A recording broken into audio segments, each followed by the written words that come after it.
this institution is quite an incredible institution, and one of the things that makes it incredible is, besides what we're so involved with, the guiding process in the schools, there's so much other activity that goes on in the building. There's a number of volunteers every day who sit up in the archives with Anna, doing the most incredible work with our original incredible collection. And some of you probably haven't met Anna, so this is a great opportunity this morning to meet Anna, to find out about what Anna does, and just to know how lucky we are as an institution to have Anna here as our archivist. I have learned so much from her, and I know you're going to learn a lot from her today as well. So thank you to Anna. Okay, I just wanted to say that firstly, thank you to Lisa. She's also a big inspiration to me, and whatever I can do to help Lisa with her education program, and obviously you as well, that's one of the reasons why I'm here. I just wanted to say that one of the motivations for getting a doctorate, becoming a doctor, was so that I could throw a spanner in the works as a response to that very obscure dad joke of, is there a doctor in the house? Anyway, as Lisa was saying, I work upstairs, so I'm hidden away from the rest of the week.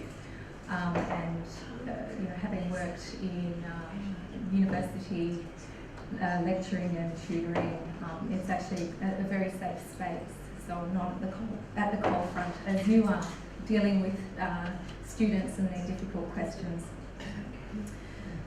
We've got around 18,000 original items in the collection, and we have a clearly defined collection policy which focuses on accepting original items from the Holocaust period. That is pre-war, the rise of Nazism, then the World War II period, 1939 to 45, and then the immediate post-war era, which includes displaced persons, relocation and immigration. So one of my key roles is to ensure that these items are physically looked after, as well as documenting the stories of individuals and families. And my emphasis is on historical precision. So we don't have any space to make assumptions. We have to make sure everything is pinpoint accurate.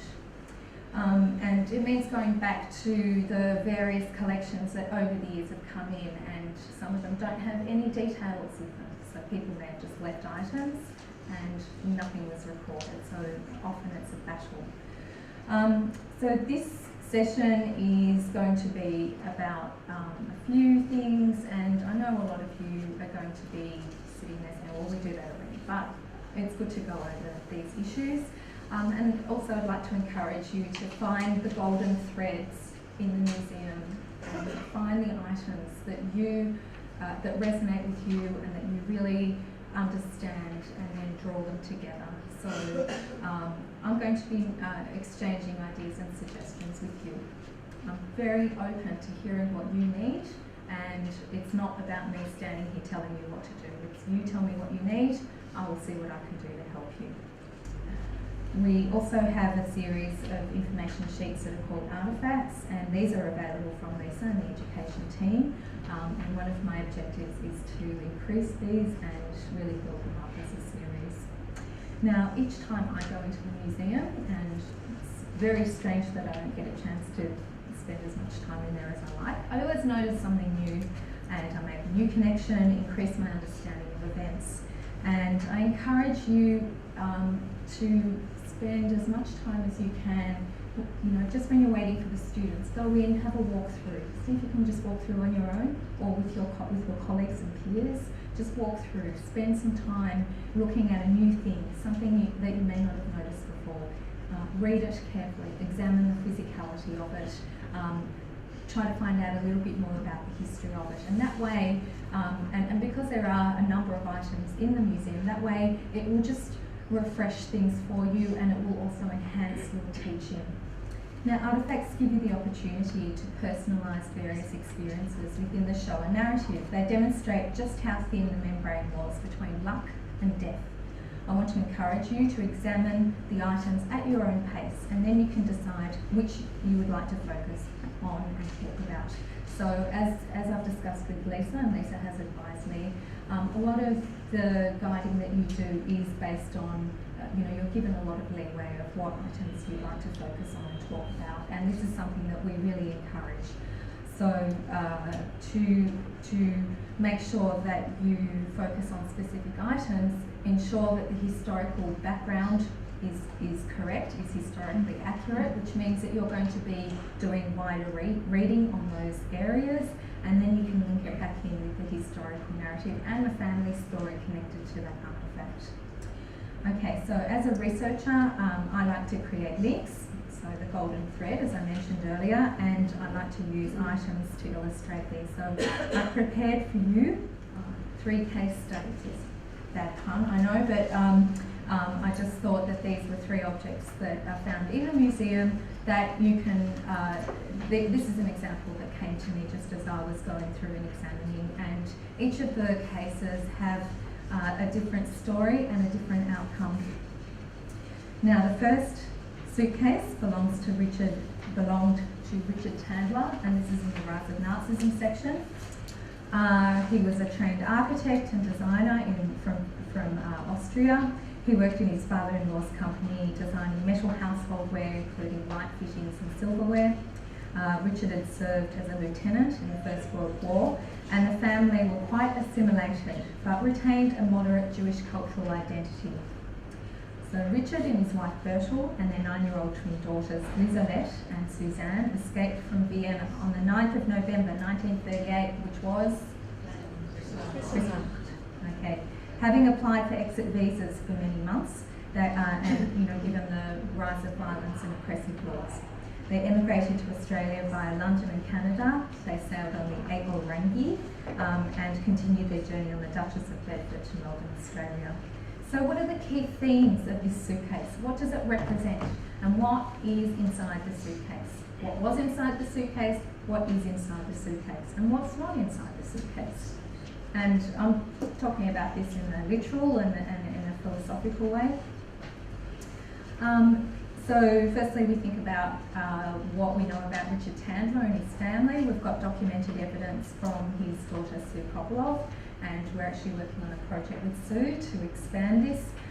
It's a very, very fascinating story, and by understanding these stories, we're able to individualise the experiences, and it's just one story in so many. But historically, you can contextualise it about the wider issues such as difficulties in finding visas and emigrating to other countries, which was restricted, including to Australia. And you can include information about things like the Evian Conference. The Tandlers were able to secure visas and escape. They were sponsored by friends in Australia, and this facilitated their emigration, plus I'm sure large bribes and a lot of exchange of currency. So we know Australia was firmly entrenched in the White Australia policy and had very strictly limited numbers for European Jews. So this suitcase was packed for the journey with tins of food, as the family were afraid there wouldn't be enough food on the journey. And through their travels, included Canada, Hawaii, Fiji and New Zealand. Everywhere they stopped, they were greeted by the local Jewish community with food and clothes, so they had no need to consume the food in the suitcase. And when they arrived in Melbourne, they were greeted by their parents, their sponsors. Eventually, Richard secured employment, and their lives regained a sense of normality. And what can we say about this case? That Sue, Richard's daughter, has described what was inside the case, but we can ask what's not inside. And I would say you've got those people who were not able to secure visas, and those people who were unable to be freed from concentration camps, including Nuremberg and other camps of incarceration after Kristallnacht. And that includes Walter Price. We'll see his image later. That's the woodcut of Kristallnacht, which is just above that case. It's by an artist called Walter Price, who was unable to leave Germany, and he ended up staying in camps for the rest of the war. Okay, case 2. Now this second case is on extended loan from the Auschwitz Museum, and our curator and head of collections, Jane Joseph, has recently informed me that this is a replica according to the Auschwitz Museum, and it has been noted as such on the wall on the text panel.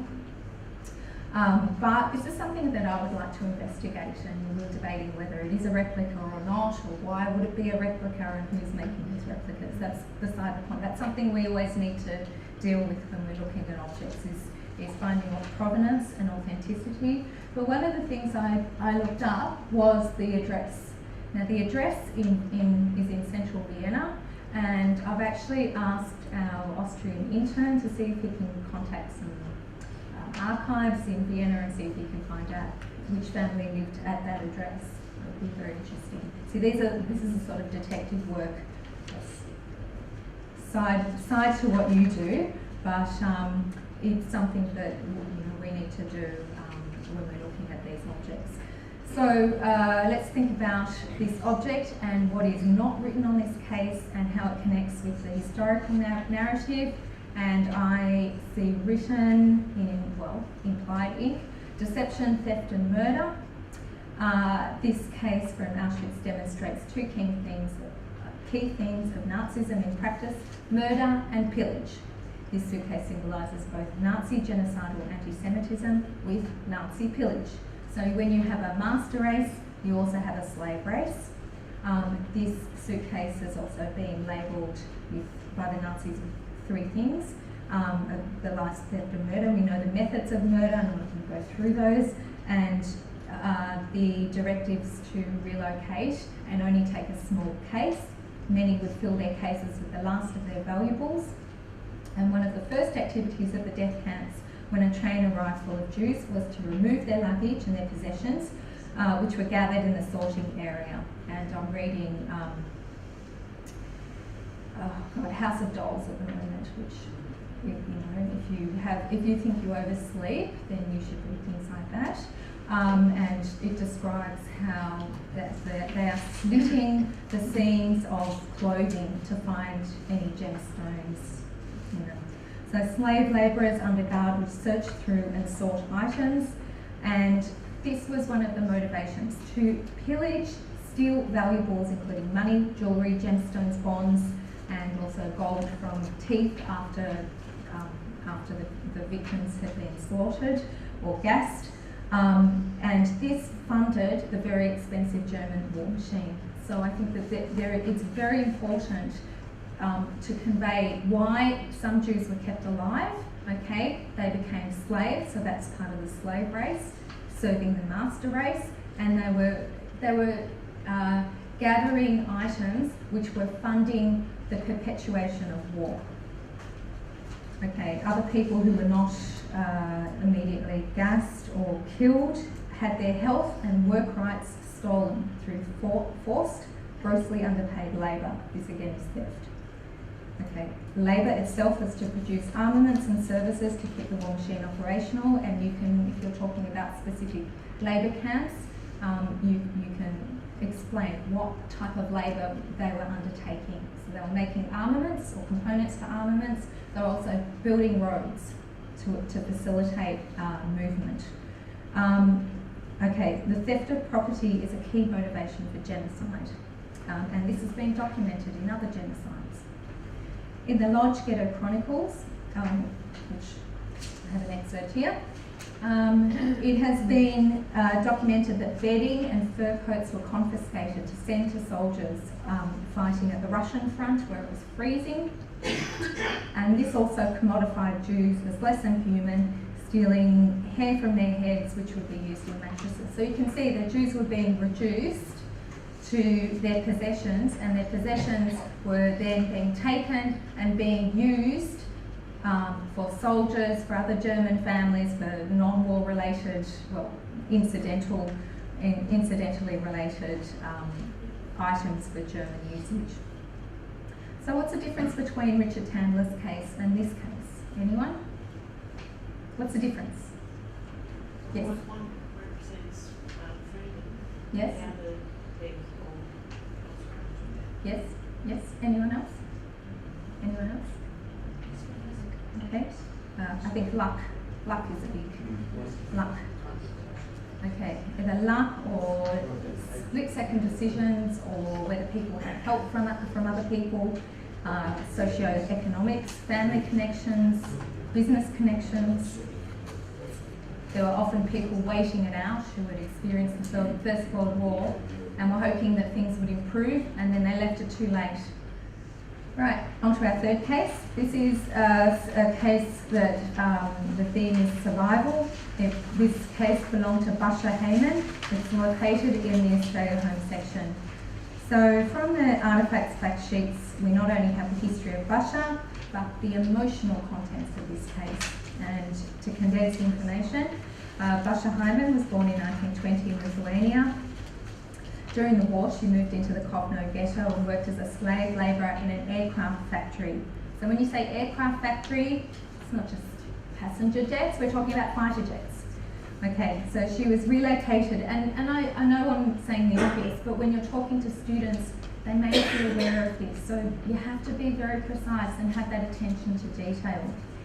Basha was relocated to various camps, and the last being Stutthof concentration camp in 1944, and from there she was liberated by the Russians on May the 9th, 1945, and I think that was one of the last camps to be liberated. And she stayed in various DP camps and then made contact with two of her brothers who had moved to Broken Hill in New South Wales before the war. She was assisted by a Jewish organisation to be reunited with her brothers. The rest of her family had been killed. She emigrated in 1948, first staying with her brothers before moving to Melbourne. And in 1955, she became an Australian citizen. This suitcase tells us of Basha surviving the war. It also signifies a reunion with her brothers and a new life in Australia. But this case also demonstrates an emotional archive, and this was the case where Basha stored various newspaper articles, documents, photos, booklets and other Holocaust-related artefacts. And the interior of this case became her arc of history and her place in the Holocaust narrative. So we can talk about the literal case. It's a case, something that you put something in when you have to go travelling, but it's also a container. And she used it as this container of memories and history. So you can have the literal and the symbolic and the personal. When there are incomplete histories of collections, we're approaching people, and in another circumstance we've also got copies of items which I am not accepting anymore because we can't have copies, we have to have original artefacts.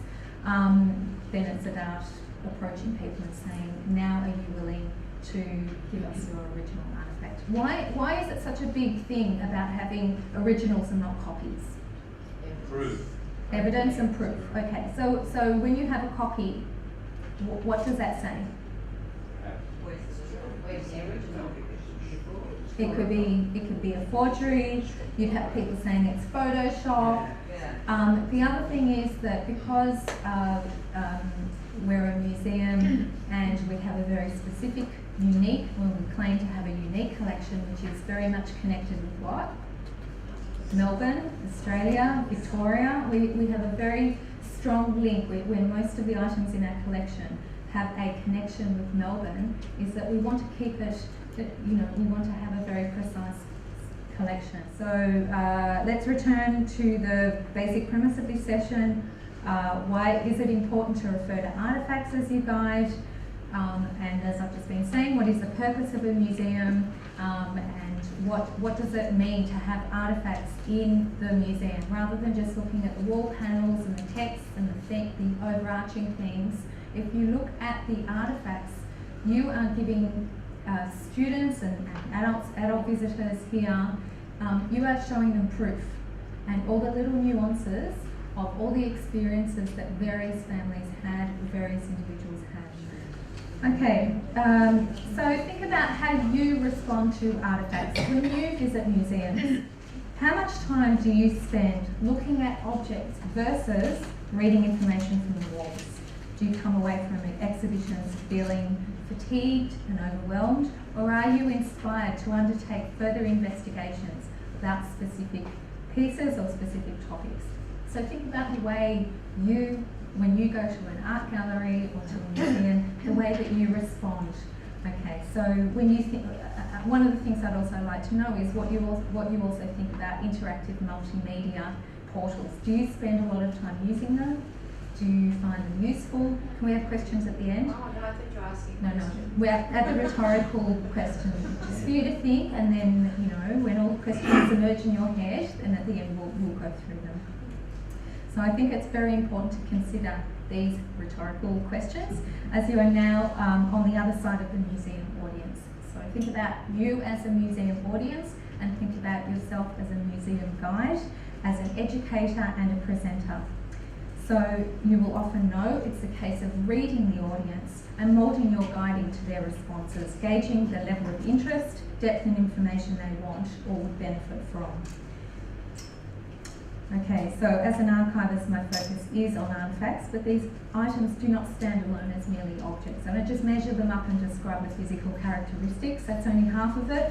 They are touchstones of family histories.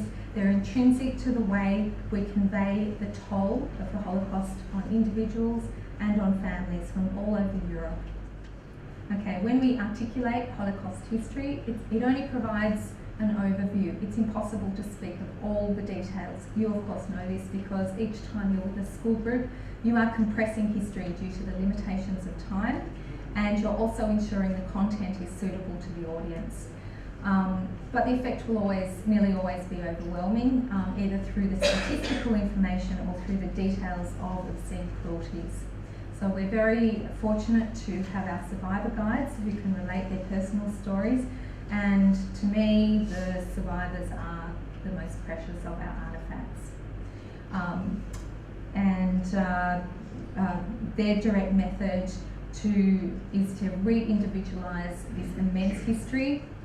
It contributes unique narratives that demonstrate the effects and horrors as experienced by one who not only witnessed atrocities but experienced them.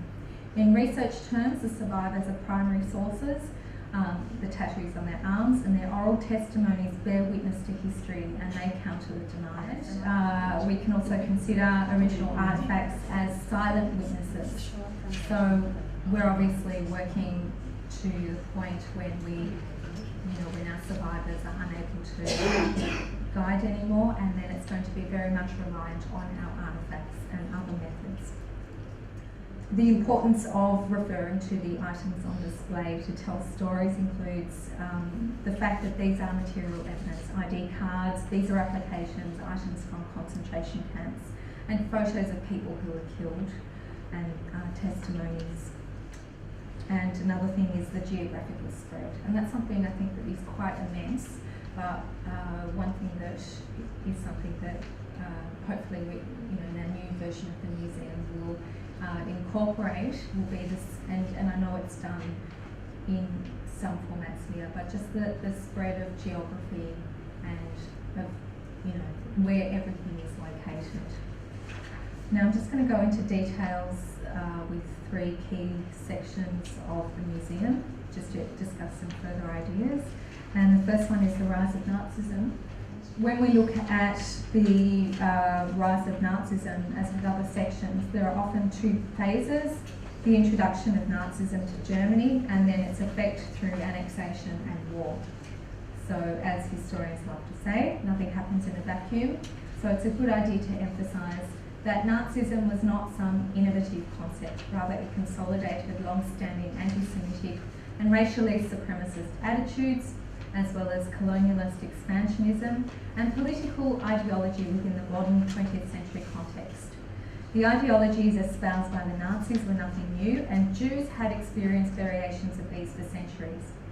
Perhaps this is what contributed to some of the responses, that this period could be weathered through, as previous periods of violence and suppression had been.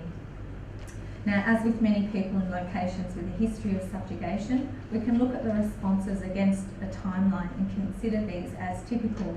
The items on display in the drawers and individual examples that present specific factors, state-sponsored anti-Semitism, new laws and their effects, endorsement of increasing the Aryan population, and the build-up to the outbreak of war. So at this point it's mostly German and then Austrian Jews in incrementally increasing danger. And again, when you address the artefacts, they demonstrate the historical proof. Okay, now many stories tell how people try to remain inconspicuous and hope for change. Can we say that Mein Kampf, first published in 1925, which is on display, was just another version of ramblings that continued the themes of the Protocols of the Elders of Zion that was first issued in 1903.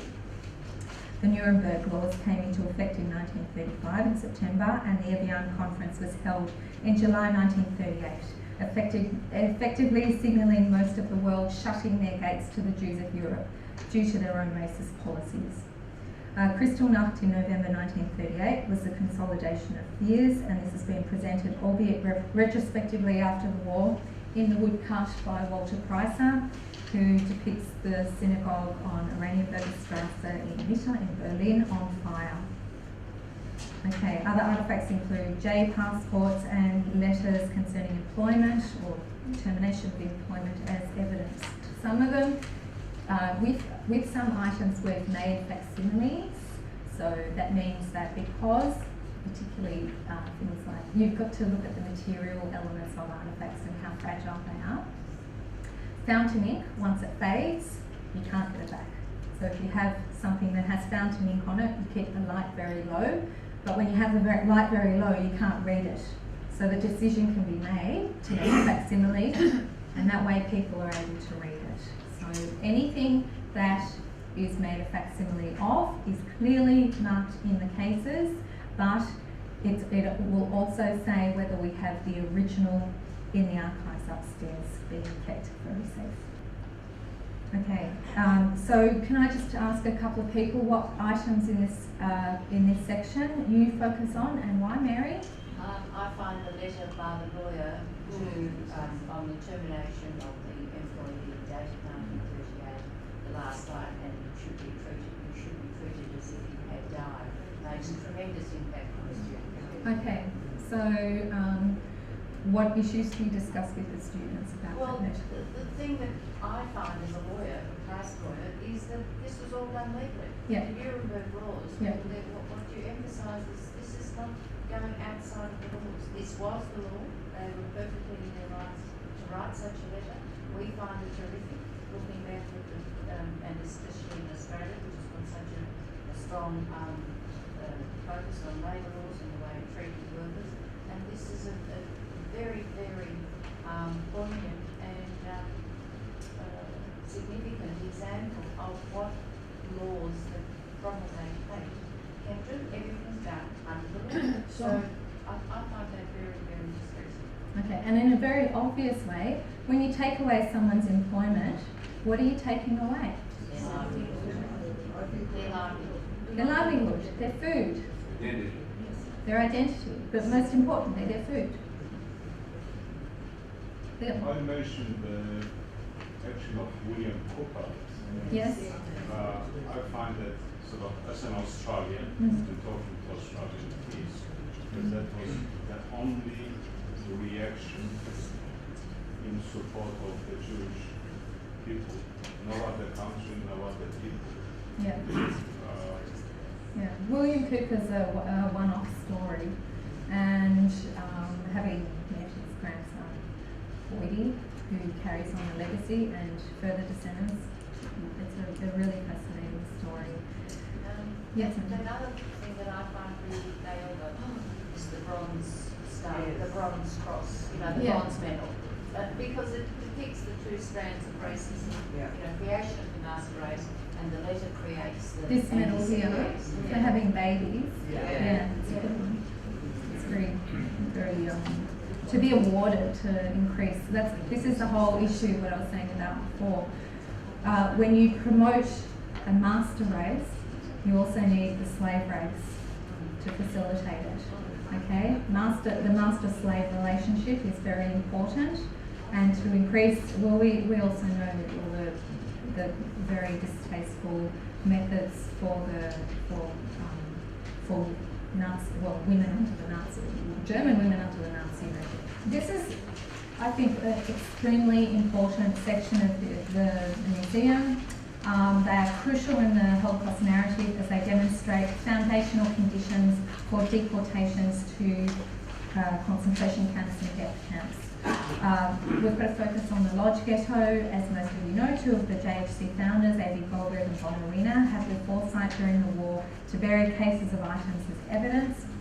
One box they couldn't find to retrieve, and the other was found, and similar to the Ringelblum archives in Warsaw, we are very fortunate to have some of the posters and items from Lodge, and other donors have also contributed, just wait a second, sorry, contributed posters, postcards, currency and other items from the Lodge Ghetto, as well as from other ghettos, including Theresienstadt.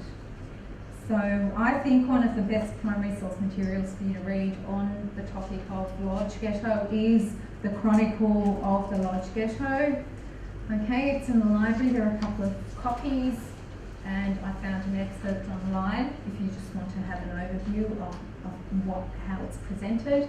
It was compiled by members of the Judenrat. There were about 4 people, and they wrote what was happening every day. So it's like a diary of events.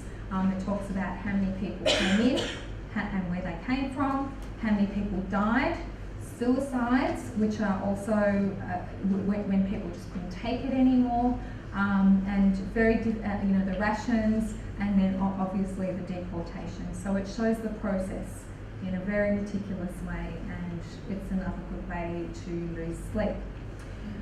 Okay. It also explains how the ghetto was established. The incoming population of Jews, firstly from Lodge, then other parts of Poland, and then from other parts of Europe, including Czechoslovakia and Germany.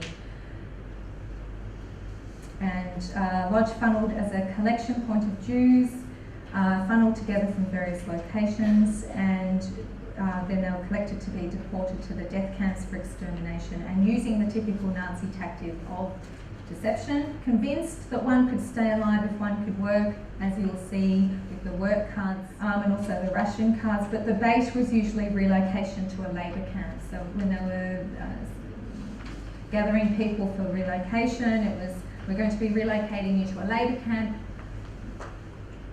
You know, I think by then most people knew what was really going on. Now the wall posters was the method of communication. So this is like a wall post on, I don't know, use a stupid analogy, but when you're saying wall post, they know Facebook, it's a method of communication. This is the wall posters was the prime method of communication of directives and instructions and rations. And these are copies. Obviously, we're not going to paste up the originals. They are exceedingly rare and too precious to put on the walls. You can see the language of communication, which is in Yiddish and also German. It includes dates so that we can chart the chronological progression of suffering, and most of the information is presented on the little on-the-wall text. Yeah. You know the wall posters? Yes. Do we have the original upstairs? Yes. Because one time a student, she asked me, she wanted to see the original. Right. I didn't know what to say. If that Just say make an appointment with the archivist. Okay. Yep. And that would be you, right? Yes. Okay. Yep, Thanks. I'm happy to do that. No worries. Thanks. All right. That's if there's any case where someone says this is a fake or whatever, if they need to see the original, they can make an appointment. Ghettos were a method of cutting the Jews off from the rest of society, ensuring their poverty, malnutrition, lack of access to supplies, and this can be demonstrated through artefacts in the cases. So through ration cards and currency, and restricted currency was issued in Lodge Ghetto. I've just found out that the Theresienstadt currency was really only created for the Red Cross film. So there was no point, because it's not as though, because Terezin is so remote and it's not like in the middle of a city, the chances of people trying to exchange money for goods over the wall was a lot less. Okay, so but there was restrictive currency issued in other concentration camps all over Europe, including Mauthausen in Austria and Buchenwald in Germany. I also think it's really important to include information about the underground and resistance, which is around the corner from this section. And I'm not sure how much you integrate about how much information was coming out and how much the world knew, that the world knew a lot, and how much was being done about it. One of the things I think is a limitation of the ghetto section is the spatial, physical representation of what a ghetto looked like. So I don't think that many students have had the opportunity to go on a trip to Europe. Maybe they have, that's good, but the ones, I would say the majority at this point have not had that opportunity. So they may not, they would come with their own experiences of suburbia, of the landscape of the Melbourne or Australian landscape, of city centres and apartments or suburban houses and that kind of layout. They may not understand that places like Lodge were typical apartment buildings where people would live on one floor or one section, and that's where families lived. It was a method of housing that was common.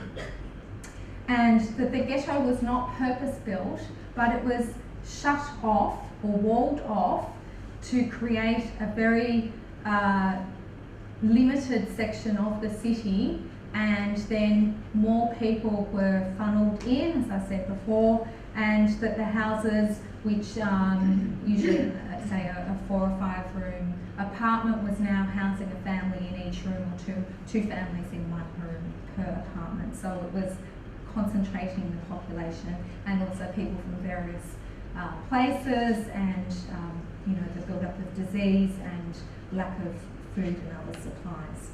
Okay, I think there are some. I think that spatially, people, you can see one of the apartment buildings here, but to understand that this is what it actually looked like, these were streets full of these types of buildings, is something that you may need to describe to assist in the creation of a strong visual image of the physical conditions. Okay, you can also, when you talk about the more generalist sense of the ghetto, then you can start bringing it back to the individual stories, and then you use the artefacts to tell the individual stories of those who were, I know we've got some artefacts by those who were left right at the end of the Lodge ghetto for the cleanup, others who, other artefacts from various sources. And so just to reiterate, what are the major reasons for using and referring to original source material? Proof. Proof, what else?